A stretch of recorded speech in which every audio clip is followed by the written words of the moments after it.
نحكيو لنا عليه يعني انه من اقطاب هذا الفن، هذا الطرب الاصيل. بالنسبه للتراث اللي جابيه هذا التلاقح اللي وقع بين، هو في الاصل الطرب راه واحد، غير اختلفت المدارس، هذه مدرسه بالانسيه، هذه غرناطه، هذه كذا، فانطبع هذا الفن كل واحد بالطابع البلد اللي نزل فيه، لكن في اخر الامر سيرجع الشيء كما بدا.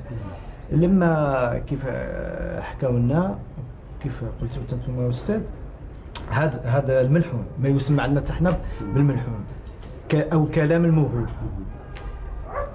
خدام عندنا في بلدنا الكلام هو باللغه الدارجه، ولكن الالحان ديالو الطبوع المتغنى بها هي اندلسي، طبوع اندلسيه محضه. فلما خدا سيدي عبد الكريم الدالي هذا القصائد، سيدي قدور العالمي، الكاوي، العدد ديال الناس الكلام الموهوب اتى بها شعراء كبار كثيرون، محمد بن سليمان، بن علي، المغراوي، سيدي قدور العالمي في التقصود وغيرهم.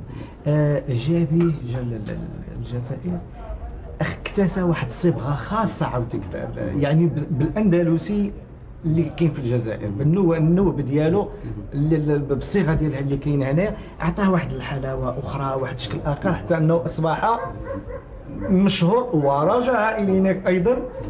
ولينا كنخلي الروايه ديالنا الملحون البلدي ديالنا، ولكن نحبه ايضا بالصيغه الجزائريه. عن الكاوي